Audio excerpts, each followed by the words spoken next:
irmãos, vamos abrir aí o segundo livro das Crônicas. Segundo livro das Crônicas, capítulo 30.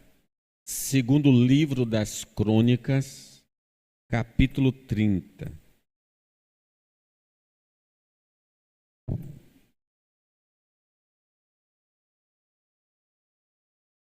Segundo livro das Crônicas, capítulo 30. Eu vou ler aqui, acompanhe essa leitura. A celebração da Páscoa. Depois disto, Ezequias enviou mensageiros por todo Israel e Judá.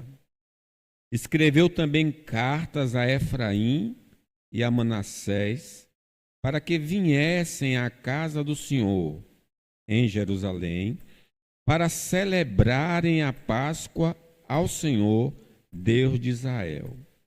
Porque o rei tivera conselho com seus príncipes e com toda a congregação em Jerusalém, para celebrarem a Páscoa no segundo mês, porquanto não a puderam celebrar no devido tempo, porque não se tinham santificado sacerdotes em número suficiente, e o povo não se ajuntara ainda em Jerusalém.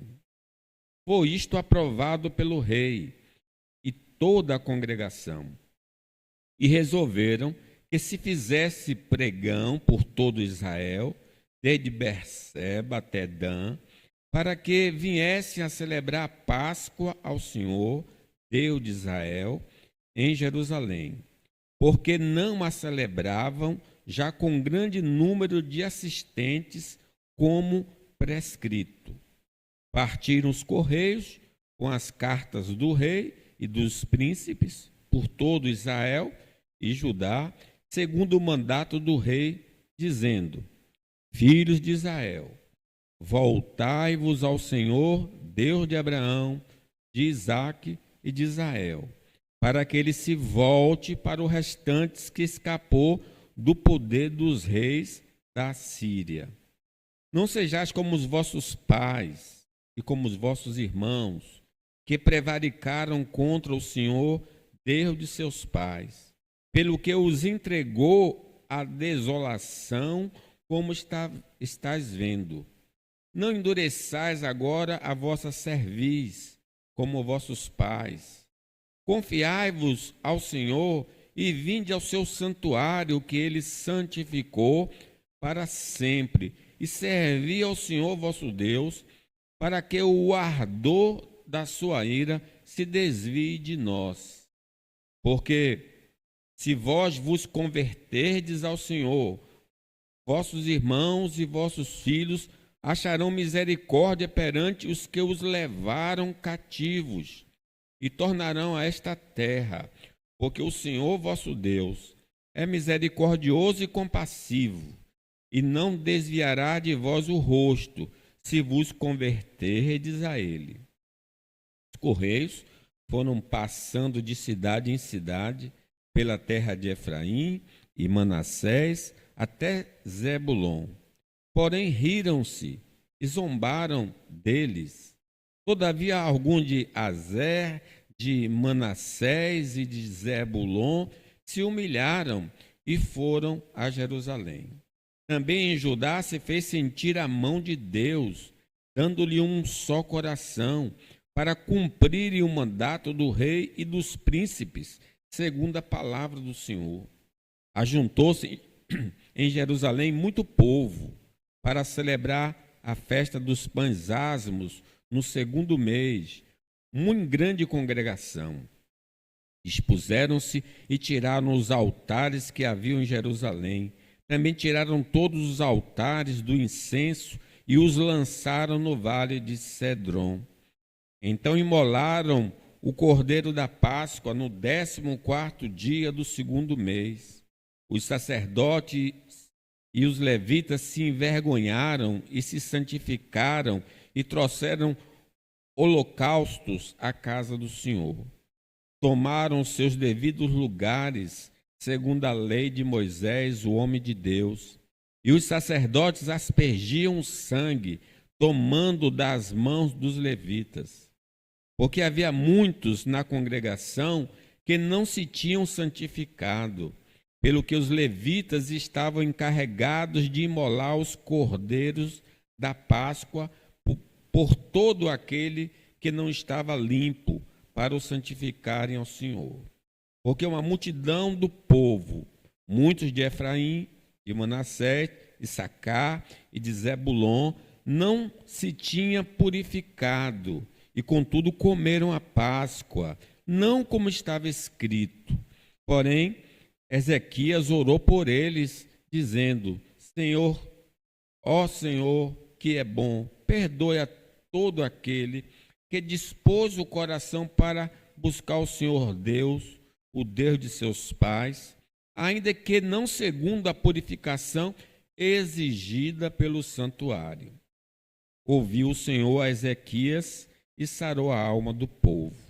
Os filhos de Israel, que se acharam em Jerusalém, celebraram a festa dos pães asmos por 7 dias, com grande júbilo. E os levitas e os sacerdotes louvaram ao Senhor de dia em dia, com instrumentos que tocaram fortemente em honra ao Senhor. Ezequias falou ao coração de todos os levitas, que revelavam um bom entendimento no serviço do Senhor. E comeram por 7 dias as ofertas da festa, trouxeram ofertas pacíficas, renderam graças ao Senhor, Deus de seus pais. Concordou toda a congregação em celebrar outros 7 dias, e de fato fizeram com júbilo, pois Ezequias, rei de Judá, apresentou à congregação 1000 novilhos, 7.000 ovelhas para sacrifício. E os príncipes apresentaram à congregação 1000 novilhos e 10.000 ovelhas.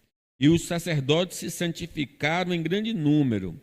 Alegraram-se toda a congregação de Judá, os sacerdotes, os levitas e toda a congregação, de todos que vieram de Israel, como também os estrangeiros que vieram da terra de Israel e os que habitavam em Judá. Houve grande alegria em Jerusalém, porque desde os dias de Salomão, filho de Davi, rei de Israel, não houve coisa semelhante em Jerusalém. Então os sacerdotes, os levitas, se levantaram para abençoar o povo. A sua voz foi ouvida e a sua oração chegou até a santa habitação de Deus, até os céus. Amém. Texto bonito, né? Só para dar uma lembrança aqui para vocês, o contexto, qual era a situação? Quando o rei Ezequias assume o trono, a casa de oração daqueles dias, a única casa que havia no mundo para adorar a Deus, estava fechada. Porque o pai dele, o rei Acás, mandou fechar a casa de Deus. Então a gente imagina que não havia culto a Deus há algum tempo. Então a primeira decisão do rei, nós falamos no capítulo 29, foi abrir a casa do Senhor, foi santificar a casa do Senhor. E aqui, agora no 30, nós estamos vendo um avivamento do culto a Deus. Aquilo que não fora prestado, não fora feito no governo anterior do pai dele, agora ele põe no coração, não, temos de adorar a Deus. Temos de prestar culto a Deus. Ele aproveitou, então, uma das festas populares, tem a festa da Páscoa, festa do Tabernáculo e tem a festa do Pentecostes, as 3 festas mais famosas de Israel, e ele então aproveitou essa festa da libertação. Então nós vamos compartilhar, não todo o texto hoje, mas algumas verdades sobre o avivamento do culto a Deus. Não é a igreja adorando e de repente o Espírito Santo cai na igreja. Isso seria um avivamento espiritual. Aqui está tratando de um avivamento do culto. Não havia culto naqueles dias. E agora o rei com os príncipes vão restabelecer esse culto. Então, o avivamento do culto a Deus. Em primeiro lugar, a liderança deve se empenhar para despertar a vida cultica do povo de Deus. Compete aos presbíteros, aos diáconos da igreja, incentivar o povo a adorar a Deus na beleza da sua santidade. Observem aí, então, no versículo 1, como é muito claro que são os líderes que fazem esse movimento. Diz versículo 1, depois disto, depois da purificação do templo, Ezequias enviou mensageiros por todo Israel e Judá. Lembre, nesse tempo do rei, o reino do norte, que é Israel, tinha sido dizimado pelos assírios. Então, só existe fragmentos, algumas pessoas que sobreviveram lá na terra, né? Então, ele se dirige ao reino de Israel e Judá, que era o reino dele. Escreveu também cartas a Efraim, reino do norte, Manassés, reino do norte, são os filhos de José, para que viessem à casa do Senhor. É uma convocação para que todo Israel venha à casa do Senhor, e só essa casa está em que local? Em Jerusalém. Com que objetivo? Para celebrarem a Páscoa do Senhor. É comum, a festa da Páscoa era feita no primeiro mês do 14º dia do primeiro ano, no começo do ano. Então, no 14º dia do primeiro mês do ano. Viesse à casa do Senhor para celebrar. Era só nesse lugar que deveria ser feito, para adorar o Deus de Israel. Porque o rei, observe a ênfase, o rei tivera conselho com os seus príncipes, então o rei e mais os governantes das tribos, e com toda a congregação, junto com o povo em Jerusalém, para celebrarem a Páscoa no segundo mês. Olha aí a mudança do calendário. Era tão negligente o culto a Deus que não foi celebrada na data específica que Deus havia determinado no primeiro mês. Mas diz aí, no segundo mês, porque não puderam celebrar no devido tempo, primeiro mês, porque não se tinha santificado o sacerdote em número suficiente, não havia os oficiais encarregados da liturgia para fazer a liturgia, matar aqueles animais todos, que como vocês observaram na leitura, e o povo, além dos sacerdotes, dos líderes não estarem devidamente preparados, o povo não se ajuntar ainda em Jerusalém, nem a liderança estava preparada e nem o povo veio para o culto. Então não pôde ser realizado, né? Então por isso essa ordem do rei. Foi isto aprovado pelo rei, versículo 4, e toda a congregação. Então, na liderança do rei Acais, o pai do rei Ezequias, o culto a Deus foi abandonado pelo povo e eles passaram então a adorar aos outros deuses. Quando eu não adoro a Deus, eu vou adorar uma outra divindade. Na verdade, essa divindade não é real, porque ouve Israel, o Senhor vosso Deus é o único Senhor, mas a gente adora as imagens de esculturas, os orixás, enfim, adora essas invencionices humanas. Ajuntou Acais, diz o texto, o que é que ele fez, o pai de Ezequias? Juntou Acais os utensílios da casa de Deus, fê-los em pedaço, fechou as portas da casa do Senhor e fez para si altares em todos os cantos de Jerusalém. Também em cada cidade fez altos para queimar incenso a outros deuses. Assim provocou a ira do Senhor, Deus de seus pais. Então o pai dele foi péssimo. Não foi um crente genuíno e verdadeiro. Mas a liderança do rei Ezequias, junto com os príncipes, o templo foi restaurado e o povo convocado para adorar o Senhor. A primeira decisão do rei foi o seguinte: vamos abrir a casa de Deus e purificá-la. Primeira decisão, no primeiro mês, no primeiro ano, foi essa decisão do rei.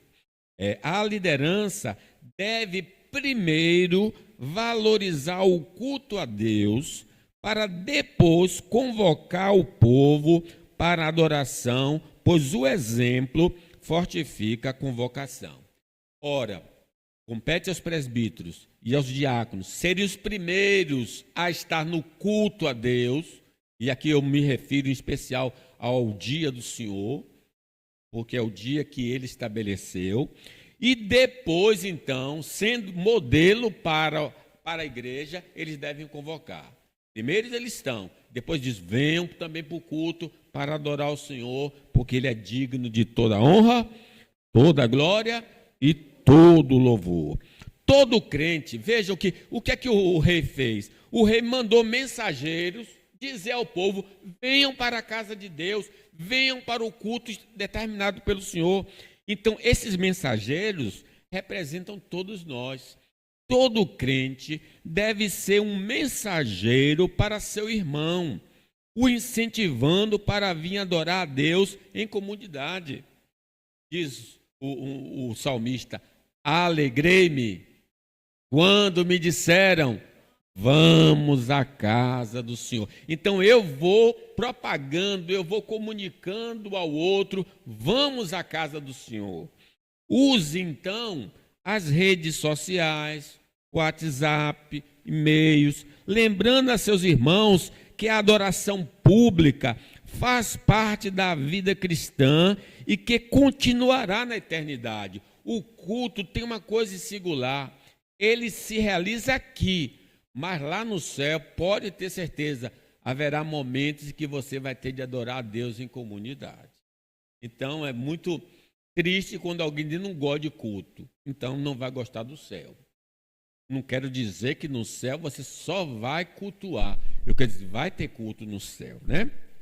Os crentes desviados devem também ser estimulados por nós a vir à casa de Deus para adorá-lo, a fim de que a fé deles possa ser vivificada no momento da adoração. Sim, aquele desviado, você deve dizer, rapaz, vá à casa de Deus, porque Asaf tinha inveja dos soberbos ao ver a prosperidade dos ímpios, e ele estava já a fim de pedir um divórcio a Deus, até que ele entrou no santuário de Deus, e Deus mostrou a ele o fim deles. Aí ele recobrou a consciência espiritual.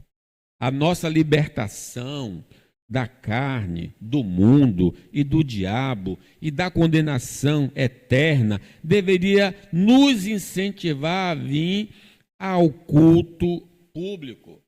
Meus irmãos, que darei ao Senhor por todos os benefícios para comigo, invocarei o nome do Senhor, pegarei o cálice do Senhor, mas o esquecimento dessas graças tem afastado muitos da reunião comunitária de adoração.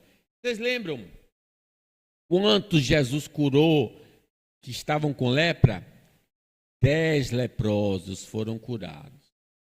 Vá lá, mostra ao sacerdote, quando eles foram curados, foram abençoados. De repente alguém disse, curado, ele percebeu que estava curado, ele retorna a Jesus. Jesus perguntou, não foram 10?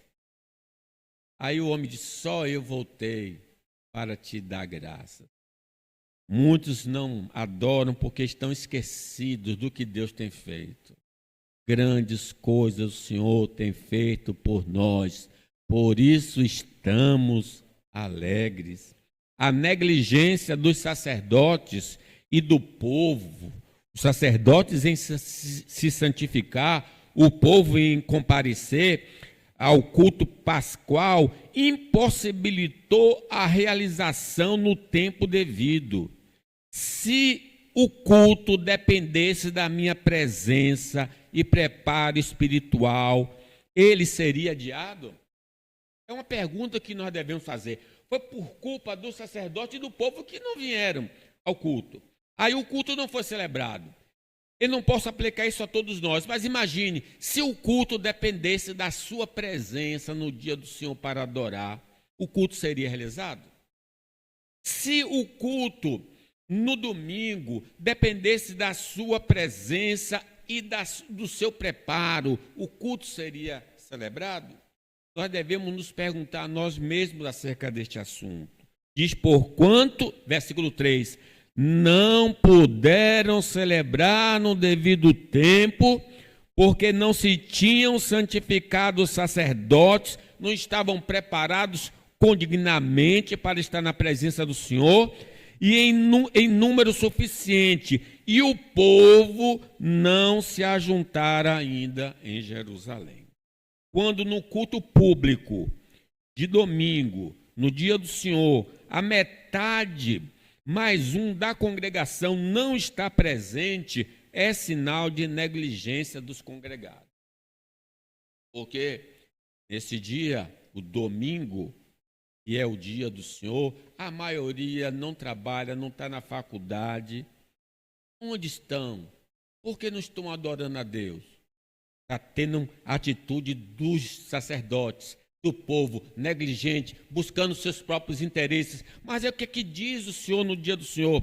Não farás obra nenhuma, nem tu, nem teu filho, nem tua filha, nem teu animal, nem os estrangeiros que estão morando contigo, porque é o dia do Senhor, é um dia consagrado para Deus. Precisamos, irmãos, despertar uns aos outros para cultuar a Deus no dia do Senhor. A Ele toda a glória, né, irmãos? A Ele todo o louvor. A segunda afirmação, avivamento do culto a Deus.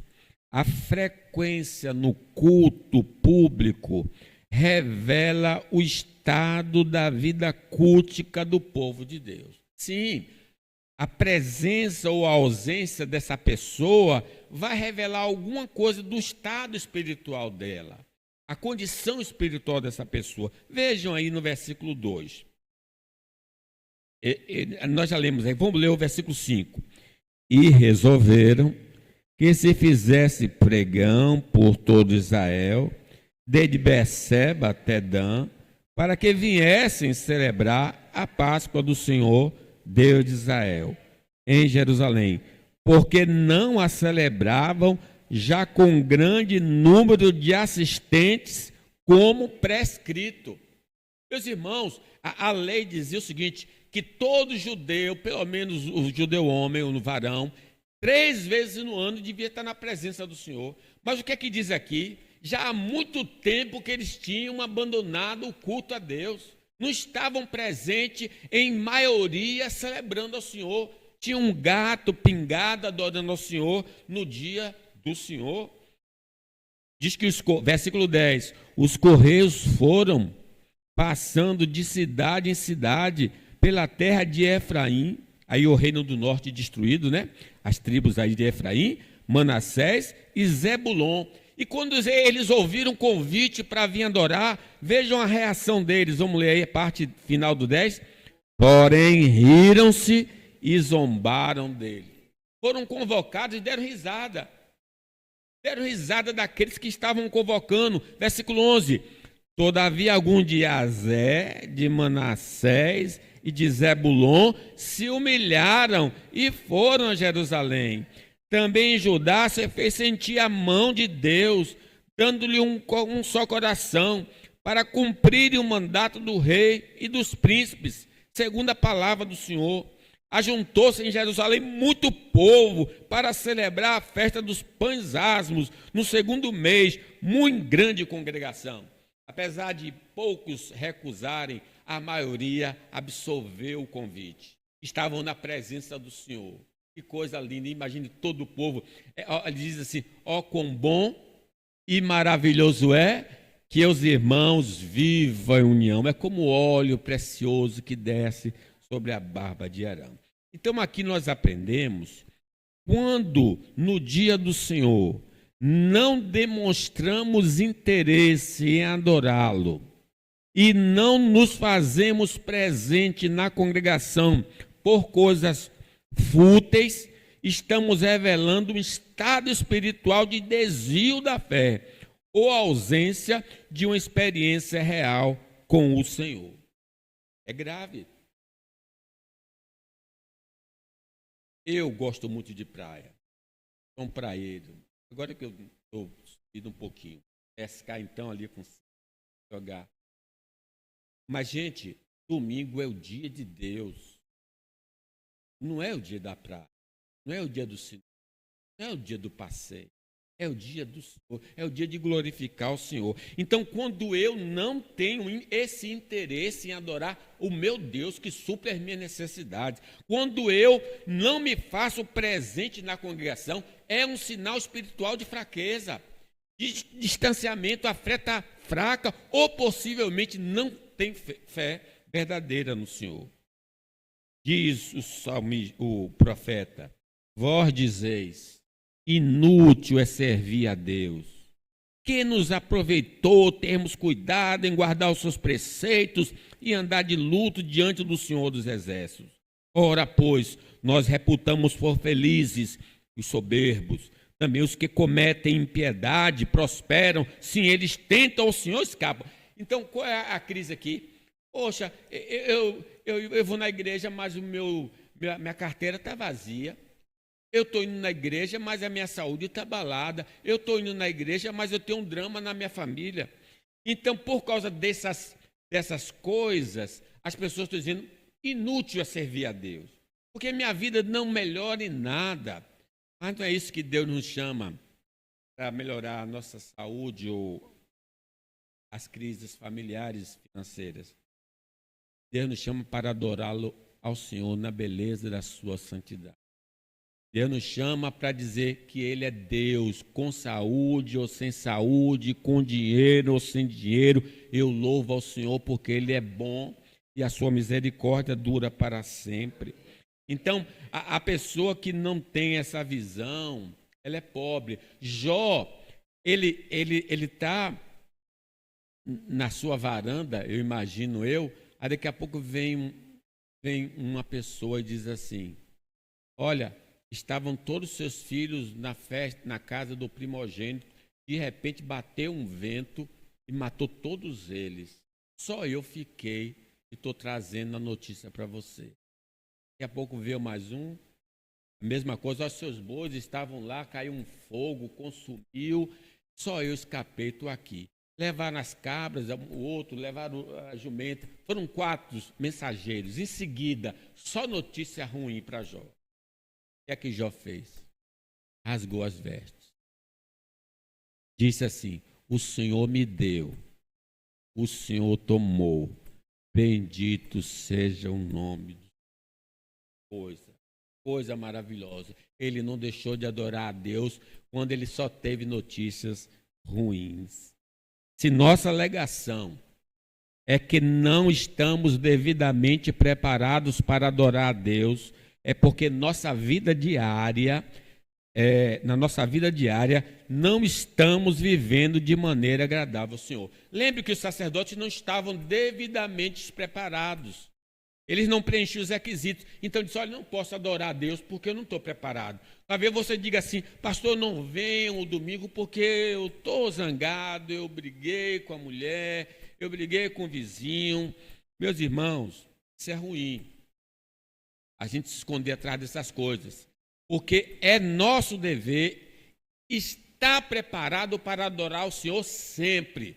Não podemos ser achados nus na presença de Deus.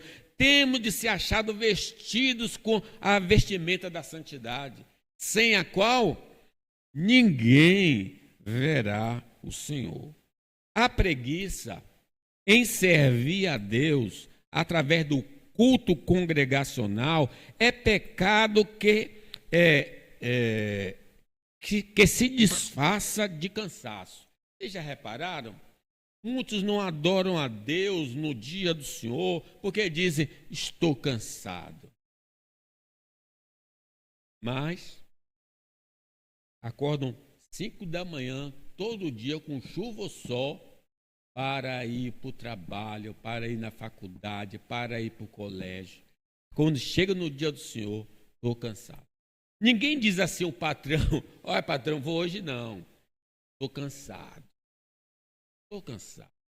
Ninguém liga para a faculdade e diz, olha, estou cansado, vou não. Mas para Deus, A pessoa diz, eu estou cansado. Aquele que faz a pessoa levantar todo dia. Aquele que dá o ar para essa pessoa, que dá a respiração para essa pessoa, que dá a vida para essa pessoa, que dá inteligência para a pessoa, que protege essa pessoa. Essa pessoa diz para ele, olha, estou cansado.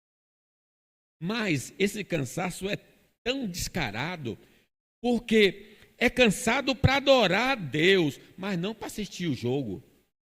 É cansado para adorar a Deus, mas não de ir para o cinema, ou ir para uma festinha, ou ir para um passeio. O cansaço é um cansaço da alma.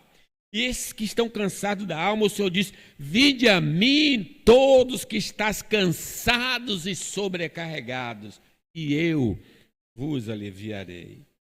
A ausência regular do culto ao Senhor demonstra a perda do primeiro amor, que é a chave para estarmos na presença de Deus com os irmãos em adoração. Diz que quando se multiplicar a iniquidade, o amor vai se esfriar. O Senhor disse para a igreja de Éfeso, tenho contra ti e abandonar-te o teu primeiro. Volta à prática das primeiras obras. Apesar da providência divina se manifestar diariamente, a ingratidão reina nos afastados do culto público. Meus irmãos, tudo que nós temos na vida veio do Senhor. Toda boa dádiva, todo dom perfeito vem lá do Pai das luzes.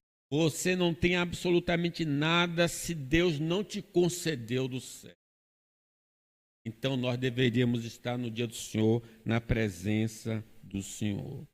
O deboche aos que incentivam vir adorar a Deus, ou a censura aos que vêm adorar o Senhor, são marcas de um homem que não mais reconhece Deus como Senhor e o único Deus verdadeiro.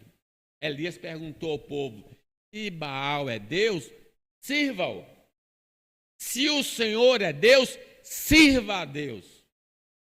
Nós somos servos do Deus Altíssimo. Que honra maravilhosa. Ele nos deu essa graça de adorá-lo. Podemos estar na presença dele. O homem verdadeiramente arrependido de abandonar o culto a Deus voltará a adorar o Senhor com seus irmãos em Cristo. Manassés outro rei que só adorou os ídolos. Foi humilhado, levado ao cativeiro, lá ele pediu ajuda e diz que Manassés, quando voltou para casa, disse, só o Senhor é Deus, só o Senhor é Deus. Quando há retorno à adoração congregacional, a mão do Senhor estará por detrás, nos líderes e na própria assembleia. Não pense que a gente vem por vontade própria, não. É Deus que opera em vós, tanto o querer quanto efetuar. Leiam comigo o versículo 12 aí. Também em Judá se fez sentir o quê? A mão de Deus, dando-lhe um só coração, para cumprirem o mandato do rei e dos príncipes, segundo a palavra do Senhor. Era Deus, a gente só vem empurrado pelo Espírito, porque se Deus não empurrar, nós não saímos de casa. Ele move o coração do povo, cria um temor no coração do povo. Você não chegou aqui por acaso, não. Você chegou aqui porque Deus te trouxe para a sua glória. A presença do povo de Deus para adorá-lo é ordem divina e alegra o coração do Senhor o reconhecimento do seu povo, de sua bondade para com ele. Eu venho porque eu sou grato, eu venho porque eu sou abençoado, e quando eu estou com a congregação, estou dizendo ao mundo e a Deus que eu reconheço a sua bondade e a sua misericórdia. Quem não gosta de adorar a Deus aqui, não vai gostar da glória eterna, porque uma das nossas tarefas é adorar o Senhor por toda a eternidade. E agora eu vou concluir com essa afirmação. Avivamento do culto a Deus. O retorno a Deus, ao culto a Deus, vai despertar a vida cultica do povo do Senhor. Vejam aí no 6. partir nos correios com as cartas e dos seus príncipes por todo Israel e Judá, segundo o mandato do rei, dizendo: filhos de Israel, voltai-vos ao Senhor, Deus de Abraão, de Isaque e de Israel. Por quê? Para que ele vos volte para o restante que escapou do poder do rei da Síria. Não sejais como os vossos pais e como os vossos irmãos, que prevaricaram contra o Senhor, Deus de seus pais, pelo que os entregou à desolação, como estás vendo, tudo destruído. Não endureçais agora a vossa cerviz, o coração, como vossos pais. Confiai-vos ao Senhor e vinde ao seu santuário, que ele santificou para sempre. Servi ao Senhor vosso Deus, para que o ardor da sua ira se desvie de vós. Porque se vós vos converterdes ao Senhor, vossos irmãos e vossos filhos acharão misericórdia perante os que os levaram cativo e tornarão a esta terra. Porque o Senhor vosso Deus é misericordioso, é compassivo e não desviará de vós o rosto se vos converterdes a ele. Vamos ler o 14. Despuseram-se e tiraram os altares que havia em Jerusalém, também tiraram todos os altares do incenso e os lançaram no vale de Cedron. Sabemos ser impossível que uma pessoa desviada de Deus, sabemos ser possível que uma pessoa desviada de Deus continue vindo ao culto, mas sua adoração é apenas de lábios, a sua vida não agrada ao Senhor. Sim, nem todos desviados estão fora da igreja. Tem muitos desviados dentro da igreja, ainda cantando a Deus. Mas o Senhor diz: esse povo honra-me com os lábios, mas o seu coração está longe de mim. Porém, a maioria das vezes, o indivíduo que deixou o caminho do Senhor também deixa de adorar publicamente a Deus e passa a servir os falsos deuses. Veja que os que se desviaram, onde estão? Procure eles. Eles não estão aqui, não estão em lugar nenhum, porque eles vão atrás dos falsos deuses. Ninguém pode servir a dois senhores. Ou há de aborrecer um e odiar o outro, ou amar um e desprezar o outro. Não podeis servir a Deus e a Mamon, as riquezas. Mas havendo arrependimento de ambos, seja o crente desviado na igreja ou fora da igreja, o culto a Deus passa a ser uma prioridade na agenda e a adoração estará cheia de vida. Quando o Senhor restaurou a nossa sorte, estávamos como quem sonha. Então a nossa boca se encheu de riso e a nossa língua de júbilo. Então se dizia entre as nações: grandes coisas fez o Senhor por eles. Com efeito, grandes coisas fez o Senhor por nós, por isso estamos alegres. Alegre na presença. Alegrei-me quando me disseram: vamos à casa de Deus. Na frieza espiritual, o pecador não vê como importante o culto a Deus, mas os prazeres transitórios. Com essa atitude, Deus também se afasta do pecador, retirando sua proteção. Ele fez referência à destruição do reino do norte. Diz: olha, eu deixo de adorar, eu deixo de seguir, Deus não fica comigo, não me acompanhando e eu na malandragem, não. Ele se afasta, ele nos deixa sozinho e nós vamos colher, porque de Deus não se zomba. Tudo que o homem plantar, ele vai colher, não é verdade?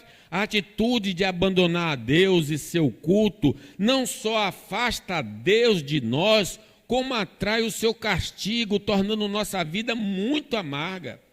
Também lhe dei os meus sábados para servirem de sinal entre mim e eles, para que soubesse que eu sou o Senhor, que os santifica, diz o profeta. Mas a casa de Israel se rebelou contra mim, no deserto, não andando nos meus estatutos, rejeitando os meus juízos, os quais, cumprindo-os, o homem viverá por eles, e profanaram grandemente os meus sábados. Então eu disse que derramaria sobre eles o meu furor no deserto para os consumir.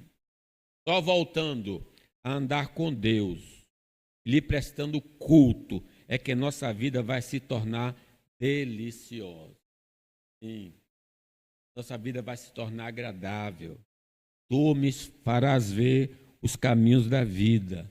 Na tua presença a plenitude e a alegria. Louvado seja o Senhor. Só com a fé restaurada voltaremos com prazer a adorar a Deus em comunidade. Oferecer-te-ei sacrifícios de ações de graças e invocarei o nome do Senhor. Cumprirei meus votos ao Senhor na presença de todo o seu povo, nos atos da casa do Senhor, no meio de ti, ó Jerusalém. Como servos de Deus, é nosso dever servi-lo com a vida e com adoração. Se você lê os personagens bíblicos, onde eles paravam, os patriarcas Abraão, Isaac e Jacó, eles levantavam um altar para adorar a Deus. Tinham esse cuidado. As bênçãos retiradas por causa de nossa rebelião em não servir ao Senhor vão retornar quando nós nos voltarmos de todo o coração para Deus. Diz o salmista: o que me oferece sacrifício de ações de graça, esse me glorificará, e ao que prepara o seu caminho, dar-lhe-ei que veja a salvação de Deus. Que promessa maravilhosa. Você adora a Deus, Deus levanta a sua mão poderosa.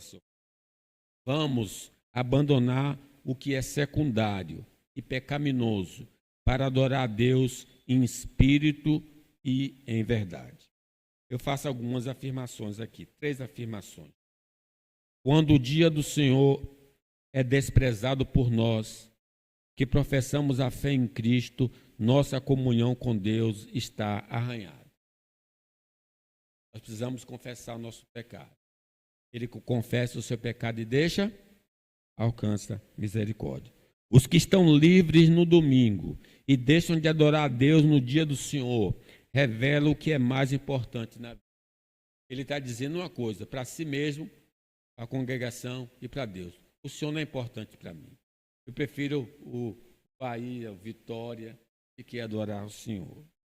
Se estamos transgredindo, vamos pedir perdão ao Senhor e voltar a glorificá-lo em culto público. Que Deus nos abençoe.